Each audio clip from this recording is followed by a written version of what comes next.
Hello friends, welcome to our channel analytical hub. जैसे कि हम कंप्लीट कर रहे हैं सारी आयोनाइजेशन मेथड को, उसी दौरान हम आज आखिरी आयोनाइजेशन टेक्निक को कंप्लीट कर लेंगे, जो किसके अंडर आती है, इवापोरेटिव आयोनाइजेशन मेथड के अंदर, जिसका नाम है एटमॉस्फेरिक या एटॉमिक प्रेशर केमिकल आयोनाइजेशन।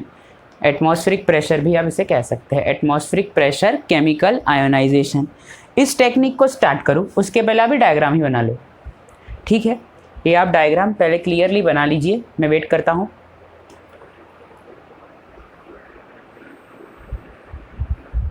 चलिए स्टार्ट करते हैं। सबसे पहले अब हम ये भी पता है कि जितनी भी इवापोरेटिव आयोनाइजेशन टेक्निक है वो कपल की जाती है किसके साथ, वो कपल की जाती है लिक्विड क्रोमेटोग्राफिक कॉलम के साथ। तो ये रहा वो कॉलम, ठीक है। और ये पहला पॉइंट हम इसमें लिखेंगे कि APCI एटमॉस्फेरिक या atomic pressure chemical ionization coupled with liquid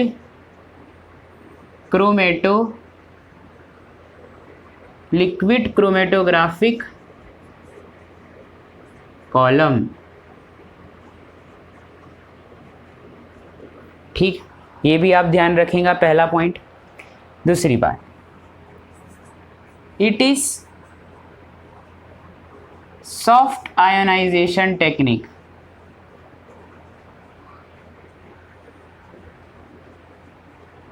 it is soft ionization technique, ये भी आप ध्यान रखेंगे। अब हम इसकी मेथडोलॉजी पर चलते हैं। मेथडोलॉजी स्टार्ट कर लूँ उसके पहले मुझे आपको एक बात बतानी है। कल हम पढ़ रहे थे एटमॉस्फेरिक प्रेशर फोटो आयोनाइजेशन, जिसके अंदर हमने यूज़ किया था क्रिप्टॉन लैंप, जो इमिट करता था यूवी रेस। आज हम यूज़ करेंगे कोरोना डिस्चार्ज इलेक्ट्रोड, ठीक है, क्रिप्टॉन लैंप की जगह, ठीक है। तीसरा point, here corona discharge lamp is used, यहाँ पे ये लैंप यूज होता है। फोर्थ पॉइंट ये है कि ये जो टेक्निक है ये कॉम्बिनेशन है केमिकल आयोनाइजेशन का और इलेक्ट्रॉन स्प्रे आयोनाइजेशन का, कुछ तरह सिमिलर है, ऐसा कह सकते हैं। Combination of CI and ESI, electron spray ionization and chemical ionisation.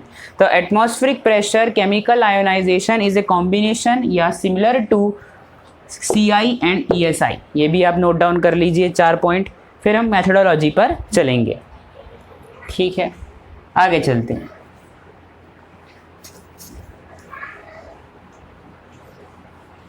पहला पॉइंट हम देखेंगे इस पे। सबसे पहली बात कि होगा क्या, तो देखिए क्रोमेटोग्राफिक कॉलम से इलुएंट बाहर आएगा, ठीक है। इलुएंट क्या है, एनालाइट प्लस सॉल्वेंट ही इलुएंट है। इलुएंट comes out of the chromatographic column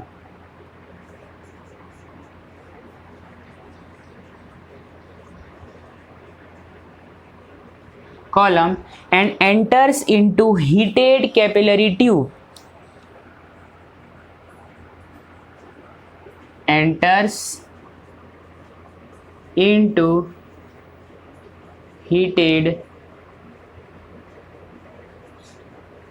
capillary tube.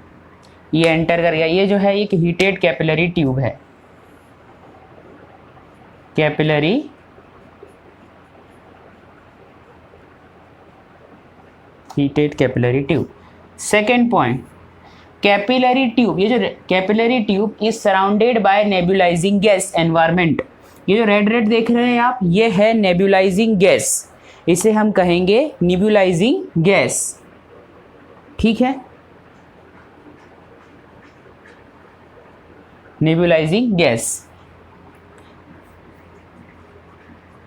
capillary is capillary is surrounded की जगह आप क्या लिखिए, covered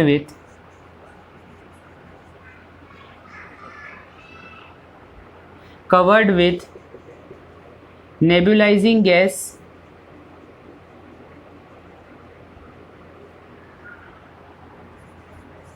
N2, nebulizing gas N2 से कवर्ड होती है। ठीक है, थर्ड पॉइंट। फिर क्या होता है, ये जो नेबुलाइजिंग गैस N2 है, N2 और ये हीटेड कॉइल, ये दोनों मिलकर ये जो इल्यूवेंट ट्रेवल हो रहा है ट्यूब में से, उसको आयोनाइजेशन चेंबर में ट्रांसफर करते हैं in the form of droplets. मैंने क्या कहा, heated coil and nebulizing gas transfer eluent into ionization chamber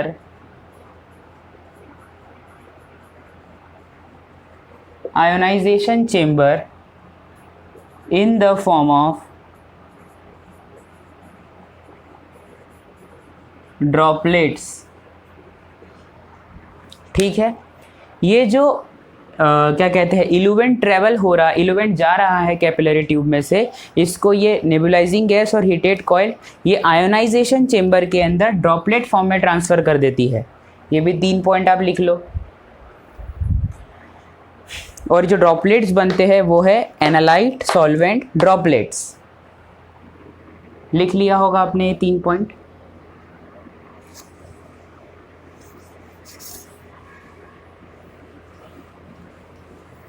अब आगे, जैसे ही ये ड्रॉपलेट्स एंटर होते हैं आयोनाइजेशन चेंबर के अंदर, उसके ऊपर इंटरेक्शन होता है heated dissolution gas, heated dissolution gas N2 का इंटरेक्शन होता है ड्रॉपलेट्स पर। फोर्थ पॉइंट, ऑन ड्रॉपलेट्स, किसके, एनालाइट प्लस सॉल्वेंट के, on droplets interaction of heated dissolution gas takes place, heated dissolution gas takes place. जैसे ही ये इंटरेक्शन होगा गैस का ड्रॉपलेट के साथ, तो बनेगा solvent analyte vapour, takes place and leads to the formation of solvent analyte vapour. ठीक है, ये बन गया। फिर ये सॉल्वेंट एनालाइट वेपर आगे जाते हैं और कांटेक्ट में आते हैं कोरोना डिस्चार्ज इलेक्ट्रोड के, जिसका पोटेंशियल है 2 to 4 किलोवोल्ट। ठीक है, फिर solvent analyte vapours comes in contact with corona discharge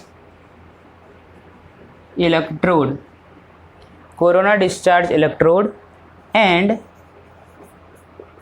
ionization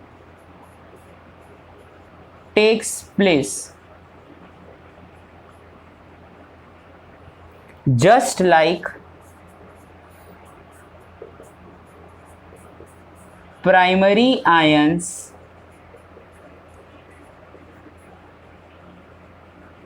formed in chemical ionization।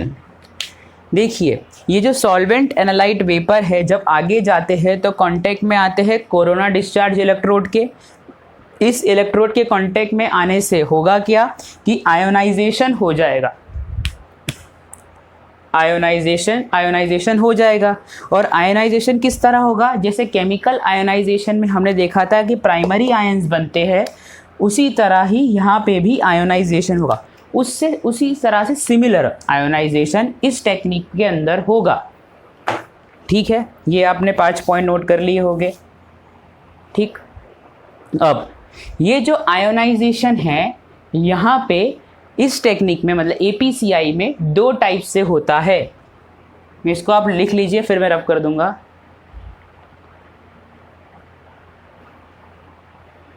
ठीक है,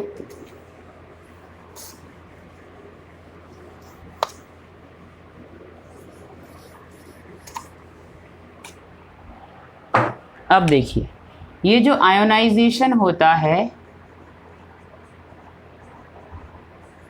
ये 2 टाइप से होता है। पहला है सॉल्वेंट आयोनाइज, या तो सॉल्वेंट, पहला सॉल्वेंट आयोनाइज हो जाए। अब सॉल्वेंट कैसे आयोनाइज होगा, ये जो सॉल्वेंट एनालाइट वेपर है, ये इसमें से जो सॉल्वेंट है वो कांटेक्ट में आएगा कोरोना डिस्चार्ज इलेक्ट्रोड के और आयन में H+ में कन्वर्ट हो जाएगा। फिर ये जो H+ है ये एनालाइट से इंटरेक्ट करके A+ बना देगा, प्लस A+ की जगह आप ऐसा लिख दीजिए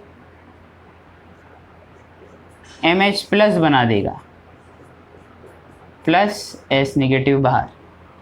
ठीक है, क्या कहा मैंने कि ये जो वेपर है एनालाइट सॉल्वेंट के, ये कोरोना डिस्चार्ज इलेक्ट्रोड के कांटेक्ट में आ जाएंगे, जिसमें से सॉल्वेंट जो है वो आयोनाइज हो जाएगा। ये आयोनाइज हो गया सॉल्वेंट। सॉल्वेंट जैसे ही आयोनाइज होगा वो एनालाइट से इंटरेक्ट करके MH+ आयन बनाएगा, वो बन गया देख लीजिए, और S- आयन बनेगा। एक तो मेथड ये हुई। दूसरा हो सकता है एनालाइट आयोनाइज हो जाए, एनालाइट आयोनाइज। ठीक है, अब एनालाइट कैसे आयोनाइज होगा, वही सेम प्रोसेस। मान लीजिए एनालाइट ही कांटेक्ट में आ गया है कोरोना डिस्चार्ज इलेक्ट्रोड के और उसके ऊपर चार्ज आ गया है A+, फिर वो सॉल्वेंट से इंटरेक्ट करेगा, MH- आयन का फॉर्मेशन करेगा, प्लस SH बन जाएगा। इस तरह से आयोनाइजेशन होता है एटॉमिक या atmospheric pressure chemical ionization method के अंदर। तो कितने तरह के आयोनाइज बने, पॉजिटिव और नेगेटिव, ये देख लीजिए। ठीक है, ये दोनों आयंस ही फिर कहाँ जाएंगे, एक्सेलरेशन चेम्बर के बाद मास एनालाइजर में।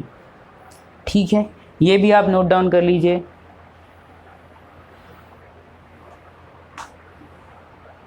ठीक है, एक बात आप नोट कर लीजिएगा कि ये जो मेथड है APCI, इसके अंदर ऐसे कंपाउंड का हम एनालिसिस करते हैं, ऐसे कंपाउंड का आयोनाइज करते हैं जिसका मॉलिक्यूलर वेट 1500 डेल्टन से कम हो। ये आप लिख लीजिएगा कि ऐसे कंपाउंड जो पोलर हो, थर्मोस्टेबल हो और जिनका मॉलिक्यूलर वेट 1500 डाल्टन से कम हो, उनका हम इस मेथड में आयोनाइजेशन करते हैं। ठीक है, चलिए ठीक है। आई होप आपने ये सब कुछ नोट डाउन कर लिया होगा और आपको सब समझ में भी आ गया होगा। मैं प्रीवियस वीडियोस के भी लिंक आपको डिस्क्रिप्शन बॉक्स में दे दूंगा। कल हम स्टार्ट करेंगे कि मास स्पेक्ट्रा को इंटरप्रेट स्टडी कैसे करते हैं। ठीक है, आई होप आपको मेरा लेक्चर पसंद आया होगा। इफ़ आपको मेरा लेक्चर पसंद आया तो प्लीज़ लाइक कीजिए, सब्सक्राइब कीजिए, कमेंट कीजिए, शेयर कीजिए और बेल आइकन को दबाना ना भूलिएगा। My name is Kapil and I thank you so much for watching.